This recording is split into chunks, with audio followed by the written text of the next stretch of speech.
Photographe au talent unanimement salué, il a fait de la mer son thème de prédilection.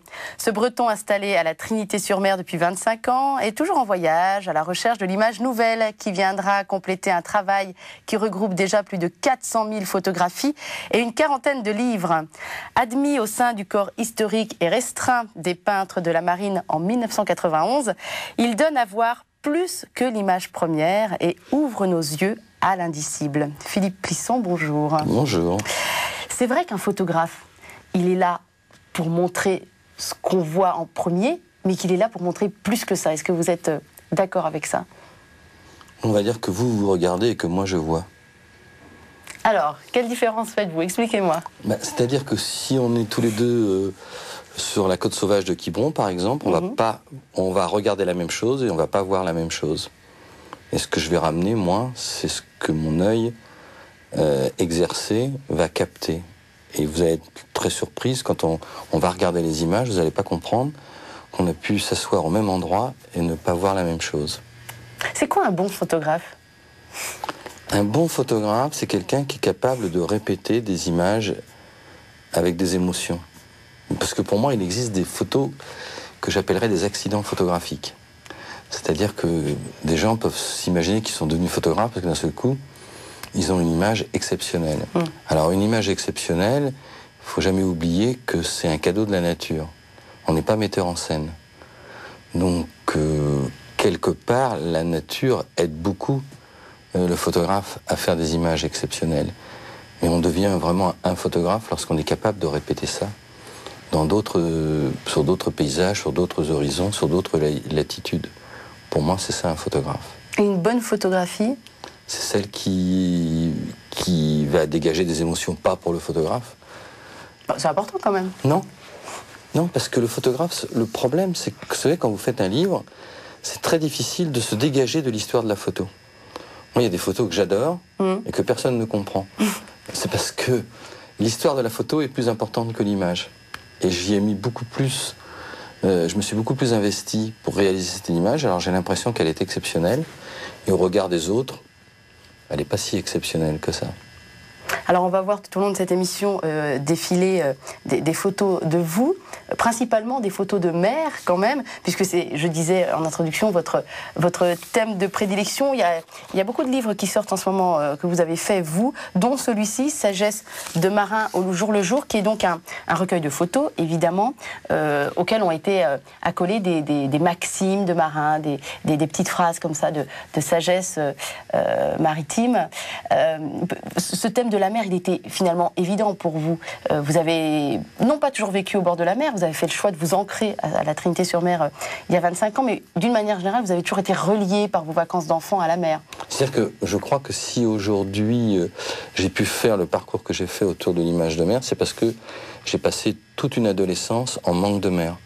Je fais partie de tous ces enfants qui, à partir de l'âge de 4-5 ans, ont eu la chance, moi, c'est mes grands-parents, qui ont quitté Orléans l'été pour venir en vacances à la Trinité-sur-Mer. Et très vite, la mer m'a manqué. Et il fallait que j'attende 1 an pour revenir, revoir la mer, ressentir la mer. Et ça a créé chez moi une sorte d'exaltation permanente que je compensais par la lecture, par l'image des autres, par des maîtres de photographie. J'ai un maître qui vient de décéder, qui était Keith Bacon, le plus grand portraitiste de yacht dans le Solent, en Angleterre, et je découpais les magazines de voile de mon père pour les coller sur mes cahiers pour partir en pension avec ça. J'étais nourri complètement par ça, mais par le fait que je manquais de ça. Les gens qui vivent sur le littoral ne regardent pas comme moi. Est-ce que le fait de photographier la mer, c'est une manière de se l'approprier un petit peu? Est-ce qu'il y a quelque chose comme ça dedans ou... Non, parce que quand vous êtes un marin photographe, vous savez, la mer, c'est quelque chose qui nous dépasse, c'est quelque chose qu'on respecte tellement que jamais on pourrait penser même s'en approprier, même une petite surface qui reste entre 2 cailloux. Je crois que non, c'est pas une façon, c'est plutôt une façon de la... je sais pas, d'essayer de faire partager aux autres tout le bonheur et toute l'émotion qu'on a, qui se dégage de la mer. Je crois, moi, dans mon cas, si j'ai autant de livres, si j'ai des galeries, si je vends autant d'images de mer, c'est vraiment pour faire partager. Mais c'est jamais la même chose, parce que vous parliez de répétition à un moment. C'est vrai qu'on a vu, moi j'ai vu des photos magnifiques de phares ou d'éclaboussures dans les rochers, de bateaux qui fendent l'océan, etc. Il y a quelque chose de l'ordre de la répétition, mais vous n'avez pas l'impression de toujours photographier la même chose, c'est toujours mouvant finalement. Si, ça m'arrive, par exemple, j'ai beaucoup travaillé sur la Bretagne, et à un moment donné, je suis arrivé à saturation. Ah, quand même. Je me disais, mais à chaque fois que je retournais dans des endroits que j'aime beaucoup, dans des conditions météorologiques généralement assez fortes, j'avais l'impression que j'avais déjà fait et que je l'avais fait mieux que ce que je suis en train de vivre à l'instant. Donc je me suis donné 5 ans sans vraiment retravailler sur la Bretagne. J'ai arrêté et puis je suis parti faire plusieurs tours du monde et découvrir des continents, d'autres rivages. Et j'ai fait, pour vous dire, le livre La mer à venir de la Terre, en 3 ans j'ai fait 52 pays. Oui. Donc j'ai vraiment essayé d'aller à la rencontre d'autres cultures, d'autres littorales. Et puis depuis peu de temps, depuis cet automne, je suis revenu en Bretagne et j'ai recommencé à travailler en Bretagne avec beaucoup de bonheur. Et avec un œil différent? Complètement. Je viens de finir un travail sur le Morbihan à tire-d'aile et dans l'hélicoptère, je criais à mon pilote. Pourtant on a l'habitude, et à mon assistant. Qu'est-ce que c'est beau! J'avais des superlatifs plus forts que ça, que je ne peux pas dire, mais j'ai dit, mais c'est magique, c'est pas possible. Et j'ai eu vraiment beaucoup de bonheur. Et maintenant, j'ai plus qu'une envie, c'est de refaire tout mon trait de côte breton après le Morbihan. Avec ce recul que j'ai maintenant. Voilà. Que je regarde plus pareil. Et puis je pense quelque part, il m'a manqué. Alors, vous avez aussi fait des choses, quelques rares petites choses, des petites parenthèses comme ça, hors de la mer, et notamment ce livre assez surprenant, puis alors assez lourd aussi, excusez-moi, sur la garde républicaine, un joli bébé qui doit faire au moins 2 ou 3 kilos, avec un grand format et des... Combien il fait? 4 kilos? C'est un beau bébé, hein. L'accouchement s'est bien passé? Très bien. Et c'est donc un très beau livre de photos sur des textes de Grégory Cromwell, qui est donc l'officier de communication de la garde républicaine, avec des photos tout à fait surprenantes et un univers, j'allais dire, qui n'est pas le vôtre, mais qu'il est quand même, parce que vous êtes fils de militaire, et on reviendra un peu sur votre enfance, et puis qu'en tant que peintre de la marine, vous êtes finalement aussi officier, militaire. Voilà, tout à fait. Non, mais ça c'est une très belle histoire d'homme. Comme souvent, avec l'âge et le temps, malheureusement maintenant, je peux dire que des images exceptionnelles font partie des plus belles histoires d'hommes. J'ai remarqué ça, que mes images les plus fortes sont des histoires qui ont des histoires très fortes. Et là, ce livre, c'est suite à une rencontre en 1995 de cet élève officier, Grégory Cromwell, qui était sur la Jeanne, et je faisais la Jeanne avec lui. On avait sympathisé, et quand il s'est retrouvé, après avoir changé d'arme, il est passé de la marine à la gendarmerie, et son général lui a parlé de faire un ouvrage, et il m'a appelé en me disant est-ce que ça vous intéresse de faire ça? Alors évidemment, comme j'avais un père qui n'a pas fait carrière dans l'armée, mais qui a fait un passage assez long, malheureusement pour lui, parce que pendant la guerre, mais qui était officier de cavalerie, que mon père m'a appris à aimer et à monter les chevaux. Donc c'est vrai que pour moi, la garde, c'était d'abord la cavalerie. Très rapidement, le général m'a fait remarquer qu'il m'avait commandé un livre sur la garde républicaine et non pas un livre sur les chevaux, sur la cavalerie, parce que c'est vrai que j'y passais beaucoup de temps et que pour moi, c'était les images les plus fortes. Mais après, j'ai découvert tellement d'univers extraordinaires dans ce milieu que je connaissais pas, que j'ai quand même, je pense, tenté de faire le tour du sujet. Et qu'est-ce que ça vous a appris finalement de nouveau, cette parenthèse un peu enchantée comme ça au sein de la garde républicaine? Vous savez, c'est un privilège, hein, se retrouver photographe en illustrant la vie de ces hommes et de ces femmes au milieu on va dire, des palais de la République ou des endroits où tout le monde ne peut pas rentrer. Je me suis considéré vraiment comme un privilégié. Ça a été 27 mois de bonheur, d'émotion, de complicité et puis de couleur, parce que je crois que c'est l'armée aujourd'hui, ou l'arme, qui a encore les plus beaux uniformes, qui n'a pas le complexe de l'uniforme. Ils ont su garder ce que Napoléon leur a donné, et c'est ce qui fait aussi que les Français sont très attachés, et les Parisiens, à la garde républicaine. Et c'est ce que vous aimez aussi dans votre métier de photographe, en vous cachant derrière un appareil photo, de pouvoir pardon, pénétrer dans des milieux où finalement personne ne pénètre, quoi. Oui, parce que c'est ça aussi mon statut de peintre de la marine, c'est-à-dire que tout le monde ne peut pas pénétrer... Sur les chantiers navals, par exemple. Oui, ou sur l'île Longue, pendant qu'on est en train de refaire un sous-marin nucléaire lanceur d'engins, ou quand on est en train de changer les missiles. Ça, j'ai eu le droit d'y assister, de l'illustrer, de plonger sur un sous-marin nucléaire, d'être dans des aéronefs de la marine à travers le monde. Voilà, je suis un vrai privilégié, moi. Je voudrais vous citer une phrase, mais que vous connaissez déjà, qu'on trouve sur votre site internet d'ailleurs, de Bertrand Poirot-Delpech, qui était donc à l'Académie française, et qui a écrit quelque chose de vraiment très joli sur vous, et qui dit « Comme Picasso, qui fut le premier à peindre la peinture de préférence à ses modèles, Plisson, au moment où l'on croit qu'il raconte un spi déchiré, une bouée couchée par le courant, ou l'inépuisable histoire d'un sillage d'écume au pré serré, ne fait que parler de son art, tout en mensonge vrai. » Et on va revenir sur cette expression-là. Merci, monsieur Plisson, d'avoir écrit en images, sur la mer, le texte qu'aucun écrivain n'a su élever à la hauteur du modèle, démesuré, haletant, cristallin morceau de ciel.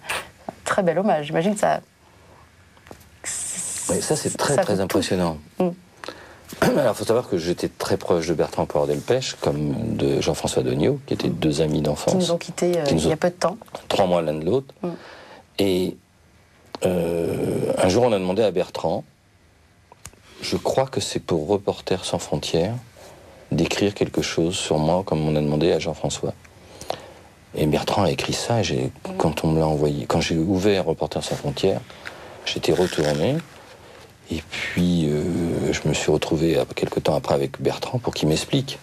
Je suis désolé, j'ai eu besoin quand même d'une explication de texte, là. C'était quand même trop fort. Et c'était son regard qu'il avait sur mon travail. C'était un marin, on a navigué ensemble, il est venu sur mon bateau plusieurs fois, je suis allé sur le sien. On est allé jusqu'en Mauritanie ensemble, jusqu'au Sénégal ensemble, et Jean-François par la mer, à la voile. Donc on avait le temps d'échanger. Et c'est un peu ce que je vous disais tout à l'heure, c'est-à-dire que Bertrand, même si c'était un marin de cœur, et puis il avait les gestes du marin, comme Jean-François, quand on était ensemble sur un bateau ou sur le littoral, je faisais des photos, et quand il voyait les photos, c'était pas du tout ce qu'il avait vécu, et il retrouvait les émotions qu'il avait vécues sur le bateau ou sur le trait de côte, mais avec une approche tout à fait différente. Il était toujours surpris de ce que je pouvais aller chercher dans des endroits pas possibles.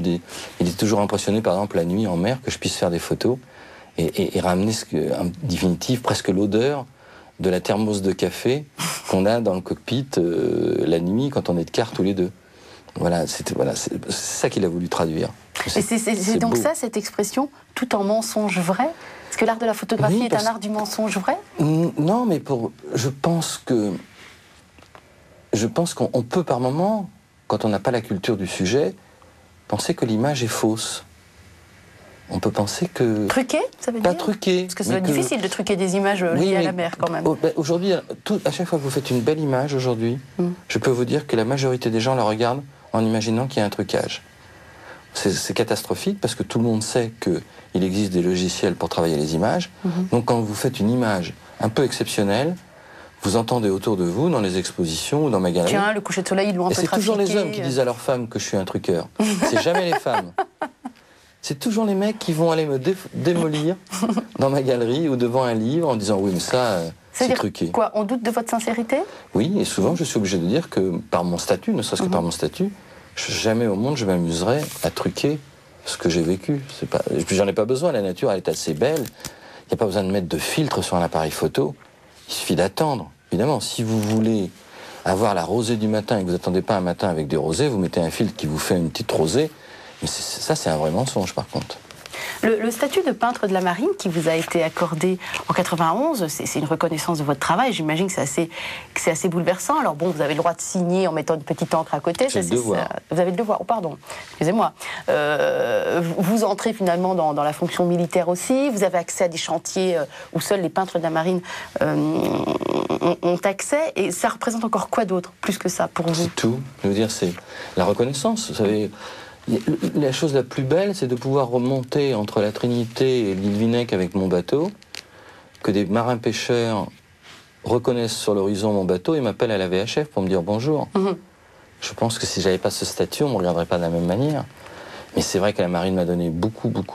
C'est magique de pouvoir téléphoner et de dire voilà, j'aimerais réaliser cette image-là, j'aimerais être à cet endroit-là, j'aimerais être... Bien, monsieur Plisson. Oui, maître. Il faut vous appeler maître. Voilà. Je vais aller se poser sur le Cap Horn avec une alouette de la Jeanne d'Arc, aller rencontrer les Coast Guard dans leur petite cabane.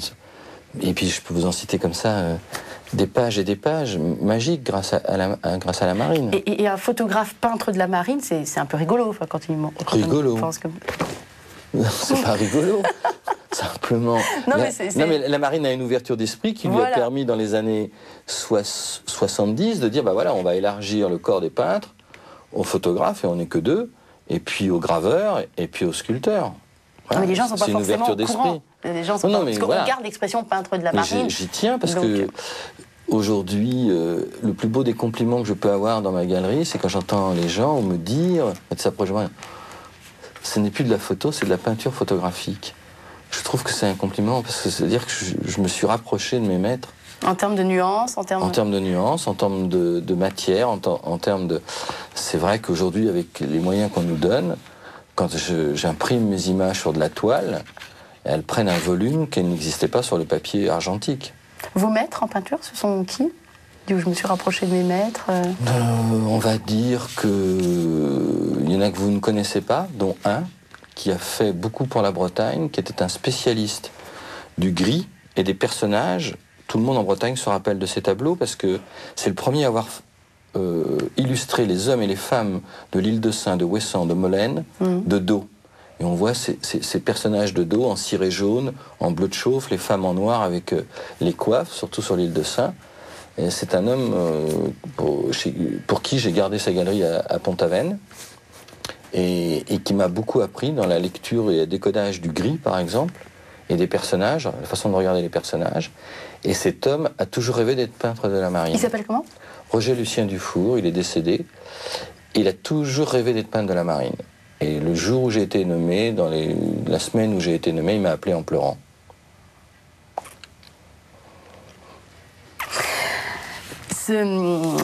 Cette trajectoire qui est la vôtre, elle n'a pas été toute droite comme ça.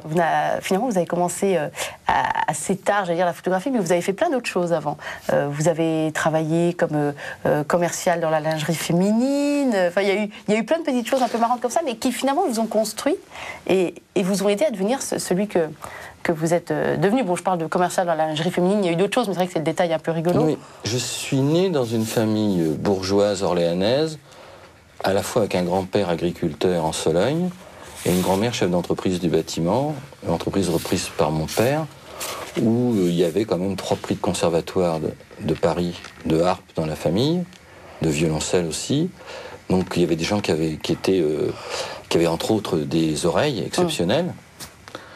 Et moi, au milieu de ça, je me sentais pas très bien. C'est-à-dire que j'ai jamais été très bon. Ni musicien. Ni très adepte. J'avais toujours des carnets de notes minables, mais avec des phrases très jolies, du style « est ailleurs »,« pense à autre chose ». Et c'est vrai que dans la lune, au printemps, j'adorais quand on commençait à ouvrir les fenêtres de la classe pour que je puisse voir les oiseaux dans les arbres, des choses comme ça. Donc j'étais complètement déconnecté, et sans le dire à mon père, avant ma terminale, ça allait pas du tout, et je suis allé m'inscrire dans un centre de formation professionnelle pour adultes pour passer un CAP d'électricien, ce qui était un choc dans la famille, parce que j'allais porter un bleu de travail. Et j'ai commencé comme ça. Mais sachant que parallèlement, quand même, vous aviez un papa passionné de voile, donc oui. Parallèlement, vous étiez déjà très ouvert sur la mer. Il y avait déjà cette ouverture sur la mer, quand même. Déjà, donc toute notre vie était tournée, tous les week-ends étaient tournés sur la navigation en dériveur l'hiver, en Sologne, où mon père était président d'un club de voile où il y avait quand même beaucoup de bateaux, et sur un plan d'eau de 200 hectares, où là j'ai appris à naviguer dans les plans d'eau intérieurs, et puis tous les étés à la Trinité-sur-Mer sur le bateau de mon père. Donc. Et puis, une fois que j'ai eu mon CAP, j'ai travaillé en usine, et là je suis parti 2 ans dans la marine, où mon père a eu l'idée, a été assez il m'a persuadé que je devais faire ça et non pas partir avec le Baron Bic sur la Coupe América. Parce que les bateaux du Baron Bic, à l'époque, ils étaient devant la maison à la Trinité. Évidemment, je rêvais, comme tous les mômes, d'être embarqué pour faire la Coupe América. Et mon père m'a dit, mais attends, toute ta vie tu navigueras, toute ta vie tu feras de la voile. Par contre, faire le tour du monde dans la marine sur un bâtiment, en uniforme de matelot, tu peux le faire qu'une fois. Il a eu raison? Il a eu entièrement raison. Donc j'ai été embarqué, je suis parti en Polynésie, et j'ai fait le tour du monde après sur mon bateau. Et ça m'a vraiment ouvert l'esprit, parce que tous les continents entre 18 et 20 ans, sur lesquels je me suis arrêté, ils m'ont montré des choses que j'ai eu envie de revoir. Et c'est ce qui m'a donné envie de faire ça. Mais par contre, j'avais jamais imaginé, il m'a fallu très longtemps, jusqu'à l'âge de 25 ans, me dire, mais j'imaginais pas que je pouvais vivre de mon œil. Parce qu'en définitive, si le reste de la famille avait une oreille, moi j'avais hérité d'un œil.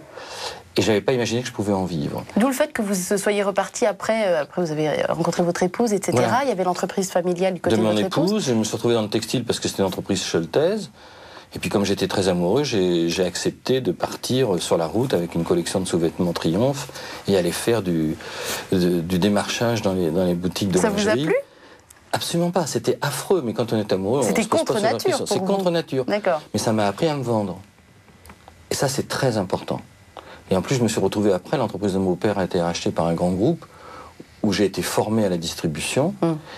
Et comme je m'étais fixé dans la tête qu'à 30 ans, je voulais vivre de la photo, et à 27 ans, j'étais cadre supérieur, je dirigeais une petite société du groupe, et j'ai donné ma démission avec 3 enfants, ce que tout le monde trouvait fou. Qui était déjà né, et là on est vers 74. 74, j'ai donné ma démission, et je me suis installé chez moi. J'ai viré mon fils aîné Franck de sa chambre, j'en ai fait mon bureau, et avec mon épouse, on est parti de là. On est parti comme ça. Et puis, j'avais une force, c'est que j'avais peut-être un œil, mais surtout, je savais me vendre. Parce que j'avais appris sur la route à me vendre. Et j'avais appris, dans la grande distribution, à essayer de m'imposer. Aujourd'hui, je ne suis certainement pas le meilleur photographe de mer. Par hasard? Non, je ne suis pas le meilleur photographe de mer. Mais vous êtes celui qui avait réussi le mieux à vous imposer sur le marché, en tout cas. Oui, parce que j'avais été à cette école très difficile, du commerce, du négoce, où il faut apprendre à se vendre, à persuader qu'on est le meilleur et qu'on est incontournable. Vous avez pris un vrai risque en abandonnant quelque chose de sûr pour quelque chose de totalement aléatoire, mais vous y avez cru dès le départ. Et votre femme a cru en vous aussi, ça c'est important. Je sais pas, non, on avait envie, c'est pas une question d'y croire, c'est envie de le faire. De toute façon, ça n'aurait pas été viable de ne pas le faire. Parce que j'aurais toujours regretté. Alors aujourd'hui, évidemment, ce qui est amusant et ce dont je suis le plus fier, c'est que pour ce petit môme qui a commencé à faire à partir de l'âge de 9 ans des photos de bateaux dans le port de la Trinité, j'allais à la Godille au vent des bateaux et j'ai photographié les bateaux. Avec un appareil photo offert par votre grand-mère à la première communion. Et qui était un petit appareil photo en bakélite. Et je faisais les photos, je les tirais moi-même et j'allais les offrir. Et aujourd'hui, j'ai une grande galerie au même endroit et j'ai créé 44 emplois à la Trinité. Je suis devenu le premier employeur du village. Et ça, c'est la chose dont je suis le plus fier, parce que partir de mes petites photos de bateau et arriver aujourd'hui à avoir d'abord fait en sorte que on peut accrocher des photos de mer partout, parce que personne n'y avait pensé. Aujourd'hui, il y a 2,5 millions de foyers français qui ont une image à moi, à peu près. J'en fais partie. Donc, et c'est des images de mer. Et ce besoin de mer dont on parlait tout à l'heure, eh bien, aujourd'hui, les gens, ils le compensent par de l'image qu'ils accrochent chez eux, pas obligatoirement dans le salon, je pense pas que c'est leur place, mais dans les couloirs, dans les toilettes, dans les chambres d'enfants. Ah, les toilettes, c'est la place de vos images? Mais quand les gens osent, des fois ils osent me dire, vous savez, j'ai telle photo de phare, mais je trouve que mais ça me dérange absolument pas, parce que c'est à un moment donné où ils peuvent regarder la mer autrement. Je veux dire, moi je suis impressionné de tout ça. Une petite fenêtre sur l'ailleurs, ouverte dans un appartement. Une petite fenêtre iodée. Petite fenêtre iodée. J'appelle ça comme ça. Ouais. Oui. Vous avez un de vos fils, le dernier, Guillaume, qui vous a suivi comme photographe sur vos traces. Je ne sais pas ce que font les 2 autres, mais celui-là, il a suivi papa Alors, en tant que photographe. Mes 3 enfants et mes 2 belles-filles travaillent dans l'entreprise. Ah, ils sont tous avec vous? Ouais. Ah, ça, c'est une belle réussite familiale aussi. Donc, mon épouse est la présidente de toutes les sociétés. Guillaume est comme moi, on est tous les 2 artistes libres. On est indépendants. On touche nos droits d'auteur. Mon fils Franck, l'aîné, avec son épouse, s'occupe de notre filiale aux États-Unis à Boston. Ma fille s'occupe des galeries, depuis toujours, depuis qu'elle a commencé à travailler. Et une de mes belles-filles est la directrice artistique et la maquettiste de la société, et elle a un talent fou. Ah, c'est une dynastie, les Plisson, alors. Mais elle m'épate régulièrement. Voilà, donc c'est sur 44 personnes, à part mon gendre qui est ostréiculteur et qui reste dans ses huîtres, mais on ne peut pas dire qu'on en parle vraiment. Il n'y a pas vraiment de discussion chez nous, comme j'ai connu chez mes beaux-parents sur le textile, où on refaisait le monde de l'entreprise à chaque repas. Chez nous, non. Non, je pense qu'on parle plutôt de bateau, de mer et de navigation. Le petit Philippe Plisson, qui se baladait avec son petit appareil photo dans les rues de la Trinité-sur-Mer, il serait fier de l'homme que vous êtes devenu, de l'adulte que vous êtes devenu? C'est pas moi, c'est l'entreprise dont je suis le plus fier. Moi, ce que je suis fier, c'est d'avoir... Ah, c'est pas beau, mais pourtant, je n'ai pas d'autres mots. Démocratiser l'image de mer. Moi, je me bats pour que mes images soient le moins chères possible, pour qu'elles soient accessibles au plus grand nombre. Il y a des tirages originaux qui ont une certaine valeur, qu'on retrouve dans les galeries, ça c'est une chose. Mais moi, ce qui m'intéresse, c'est que les parents qui rentrent dans ma galerie, ils peuvent repartir avec une image pour mettre une photo de mer dans leur chambre d'enfant. Parce que pour moi, c'est les enfants les plus importants pour eux. Bien, vous faites des livres tournés vers les enfants. Vers les enfants, beaucoup, parce que, vous savez, si vous regardez bien les livres scolaires. Montrez-moi le nombre de pages qui sont consacrées à la mer depuis le CP jusqu'en terminale. Combien il y a de pages consacrées à la mer dans les livres scolaires? Sans doute très peu. C'est sans doute pour ça que vous avez fait aussi un livre qui s'appelle La mer, c'est l'avenir de la Terre. Et c'est plus qu'un livre d'ailleurs, c'est tout un combat. C'est 2 volumes. Derrière ça. Oui, c'est 10 kilos. Pour revenir. Non, c'est pas tout un combat parce que je ne me permettrai pas. Moi, je suis assez complexé quand même parce que pour faire tout ce que je fais, je reste malheureusement un pollueur. Ma voiture est une voiture à explosion, mon bateau il a quand même un certain nombre de chevaux pour pouvoir aller sur la mer, photographier la mer. L'hélicoptère il fait 600 litres à l'heure, donc je ne suis pas donneur de leçons. Je dis simplement qu'il y a des choses qu'il faut qu'on regarde ensemble. Je crois que c'est cette histoire qui veut qu'aujourd'hui les gens d'image, connus et reconnus, se permettent de donner des leçons, ça m'insupporte. Mais le travail d'Yann Arthus-Bertrand, par exemple, c'est un travail que vous suivez aussi? Que seul lui pouvait faire. Ce qu'a fait Yann Arthus-Bertrand, personne d'autre pouvait le faire, sérieusement. Parce qu'il n'y a que lui qui sait rentrer par la fenêtre quand on le met à la porte. Et mais vous, la mer, vous la voyez évoluer depuis le temps que vous, le temps que vous la photographiez, vous la voyez éventuellement se dégrader, vous la voyez changer, vous voyez les animaux, etc. C'est trop facile de dire ça. Non ? Certainement, je vois plein de choses. Je dis simplement que ce que je vois, je le photographie. Maintenant, s'il y a des experts qui peuvent se servir de mes images pour soutenir leur discours, voilà à quoi doivent servir mes images. Mais c'est pas moi qui vais faire le discours. Par contre, moi, je crois que je peux faire en sorte que les enfants soient plus sensibles à leur environnement maritime. On est un pays où on ne parle pas de mer, on est un pays entouré de 4 mers, on est un pays avec une force commerciale marine importante.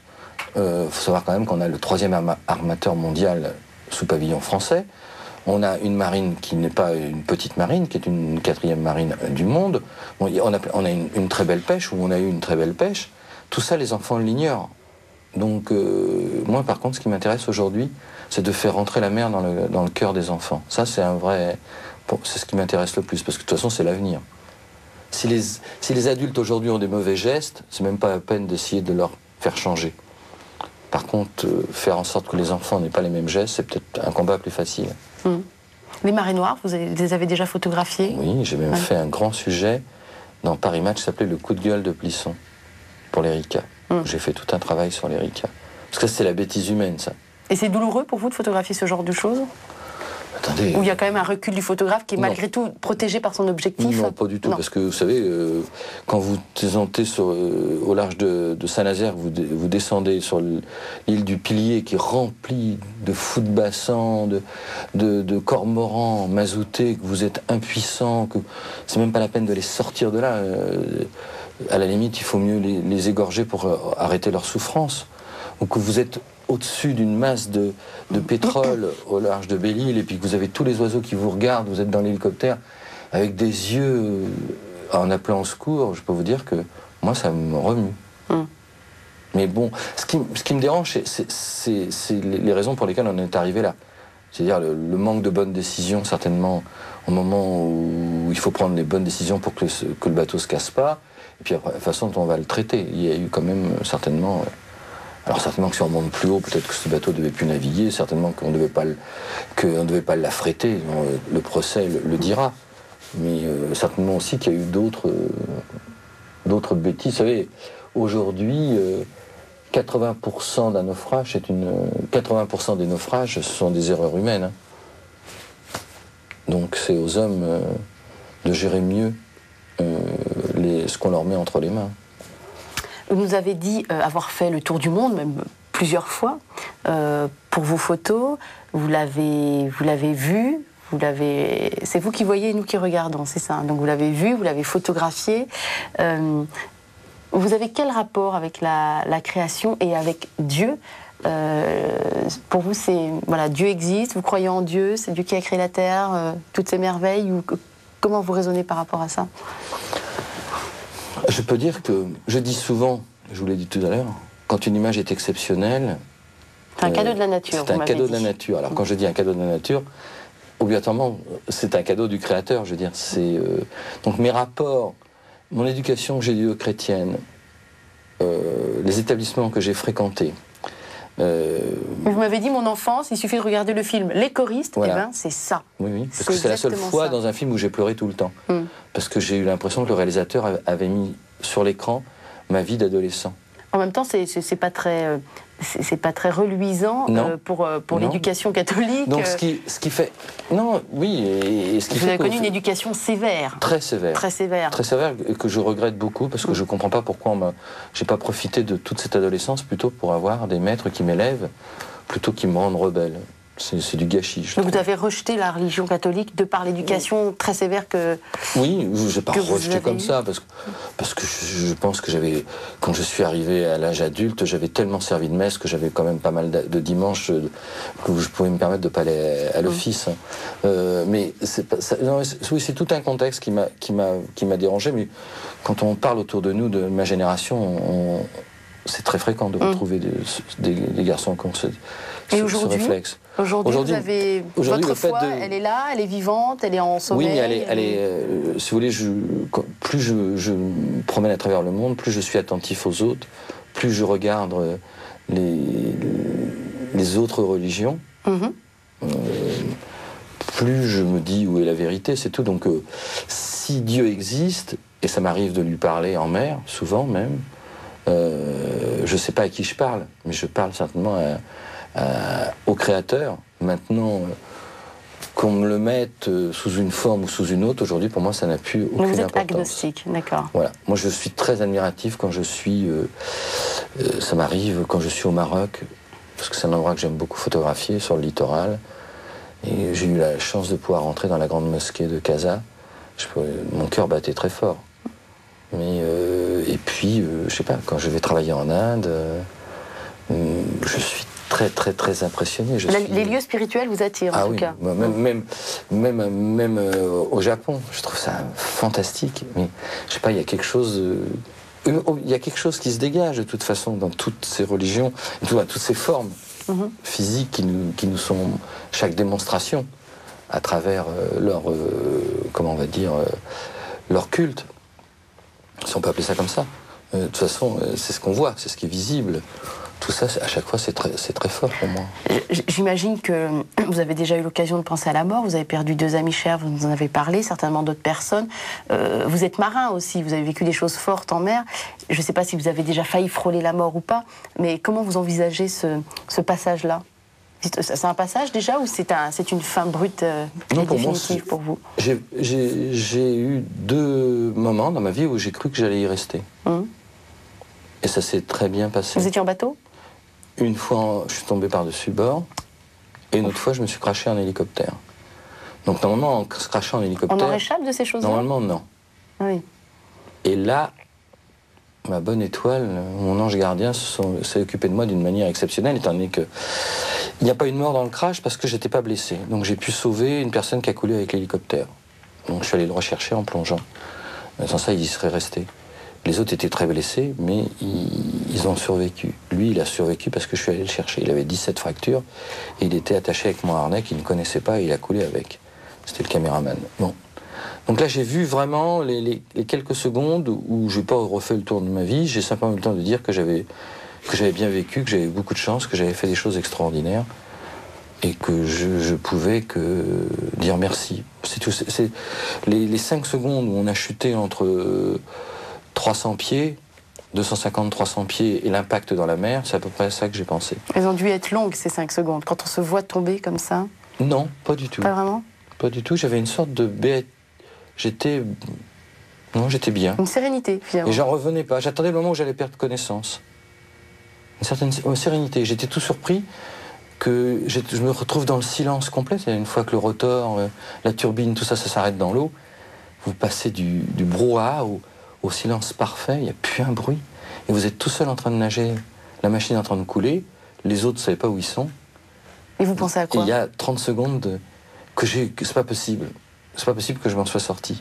Et vous bougez les pieds, les jambes, vous bougez dans l'eau pour voir si la colonne n'a pas été touchée. Et tout de suite, la preuve, c'est que j'ai plongé dans la minute, j'ai pu plonger et revenir dans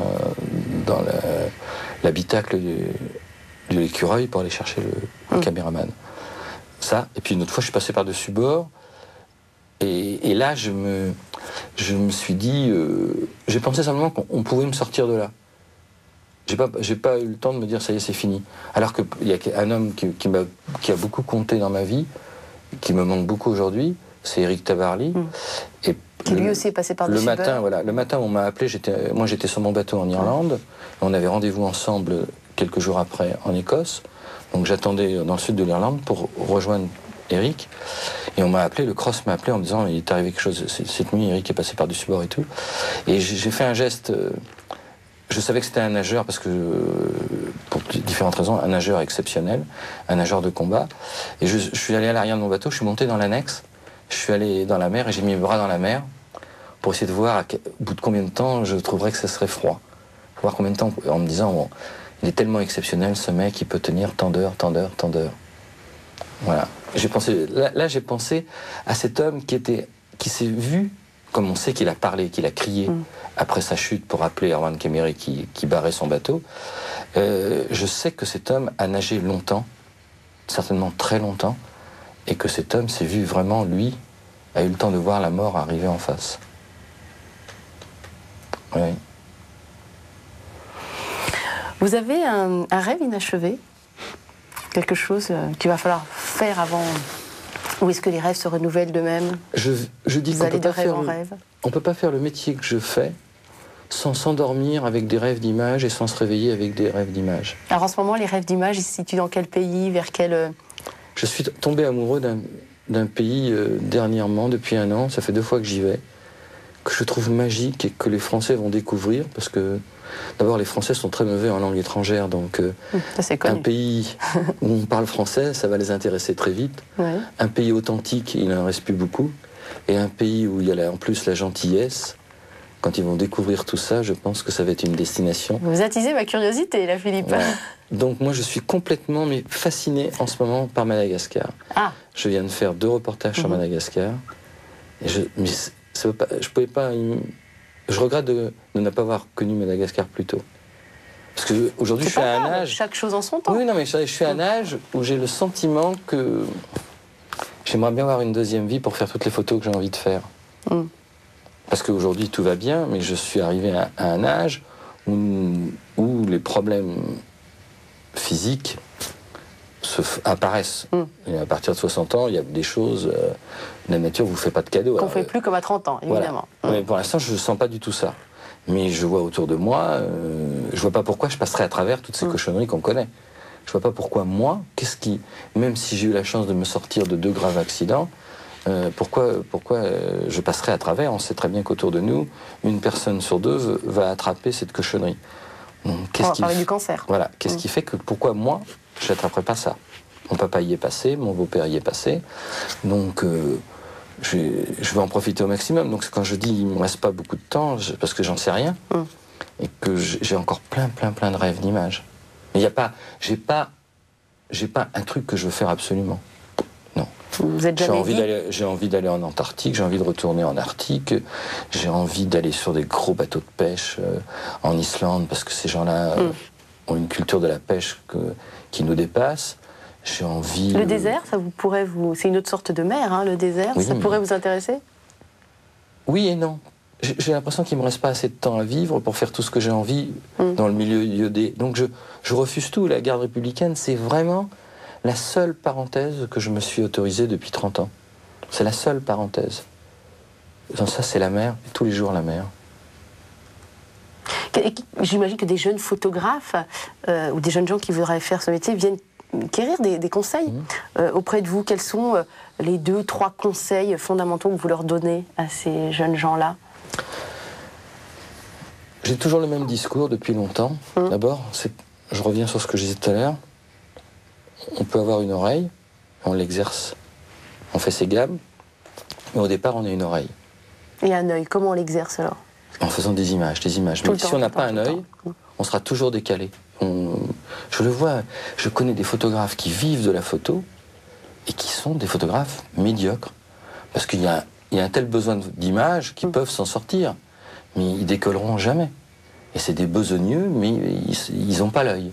Et puis d'autres qui très vite... Ils n'ont pas la grâce, finalement. Voilà, ils n'ont pas la grâce. Alors, moi, ce que je dis simplement à tous ces jeunes qui viennent me voir, filles ou garçons, que ce métier fait rêver, j'ai toujours le même discours. Je dis qu'il faut avoir la culture de son sujet. Ça ne suffit pas de maîtriser la prise de vue.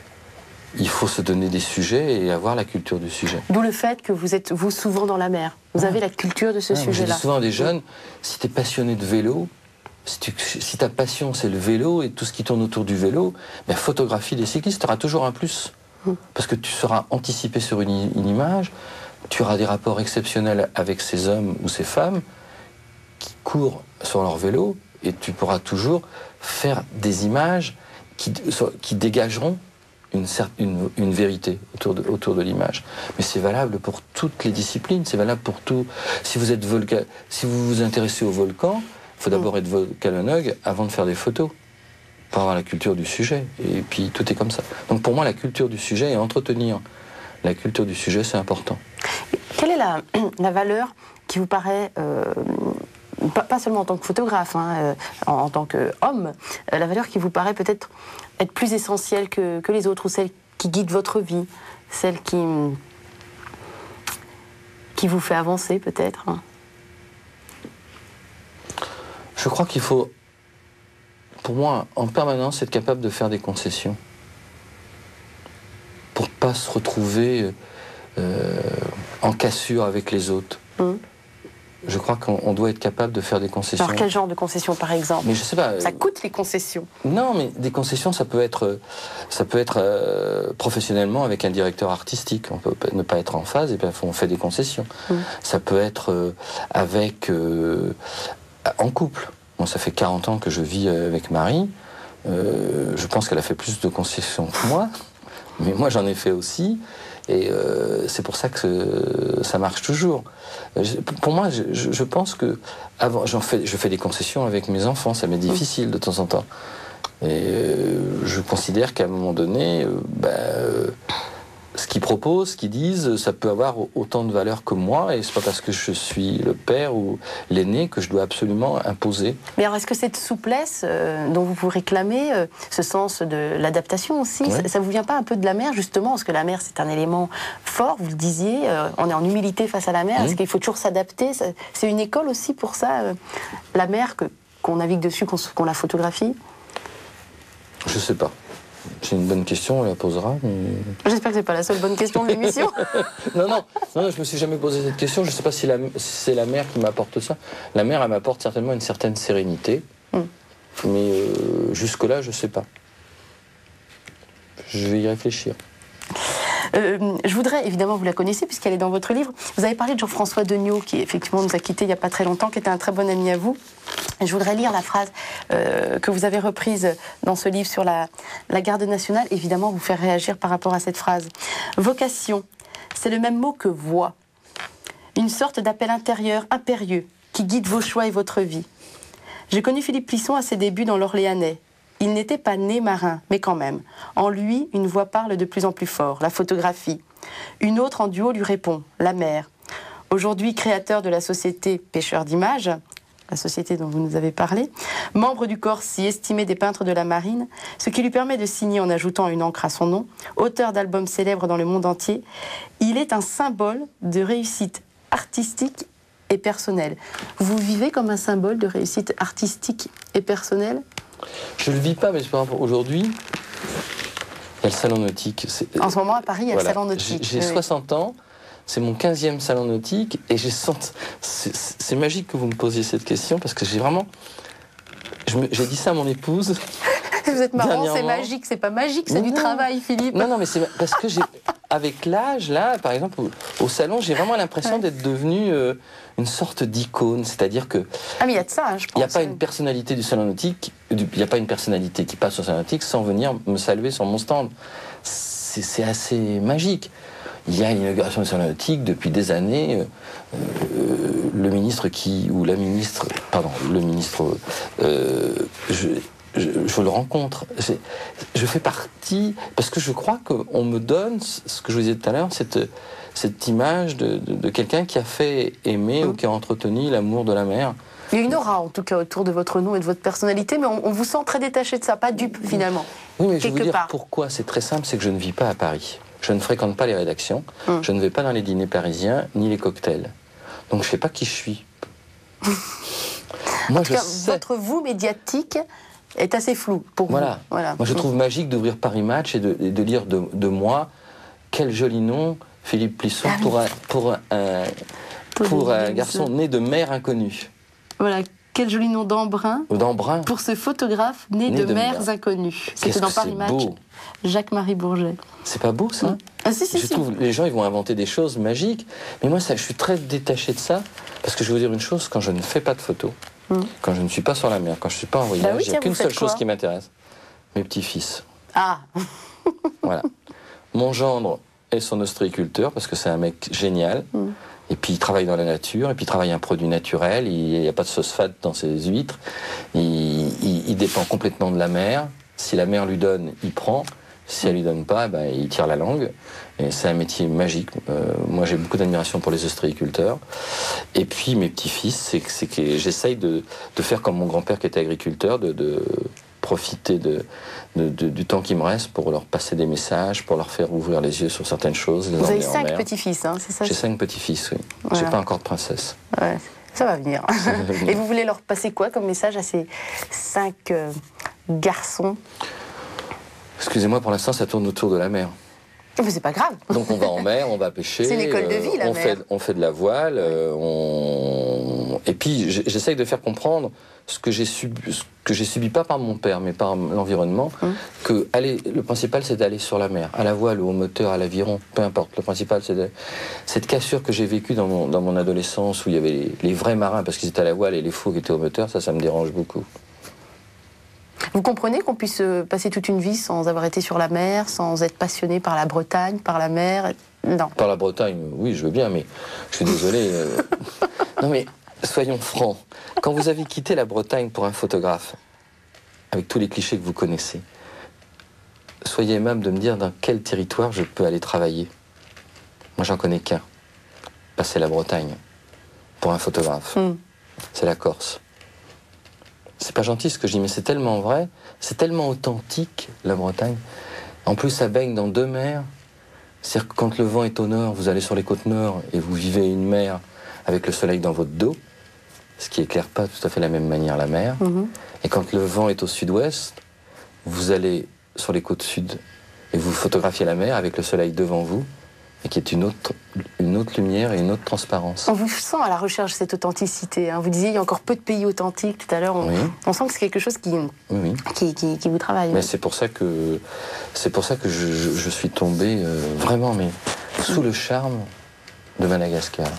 Vous avez une devise ou une phrase, en tout cas, que vous aimez bien, qui vous guide comme ça dans votre vie d'homme, dans votre travail de photographe, et éventuellement Non, j'ai un slogan qui revient tout le temps depuis très longtemps, mais qui m'appartient.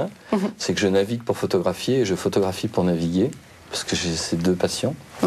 C'est ce qu'écrit Jean-François Degnaud d'ailleurs. Oui. Et puis, 2 appels qui se répondent finalement. Et puis il y a une autre chose qui veut bien dire ce qu'il veut dire, c'est que sur la Terre, seule la mer n'a pas d'âge. C'est vrai ça, tiens, oui. Voilà.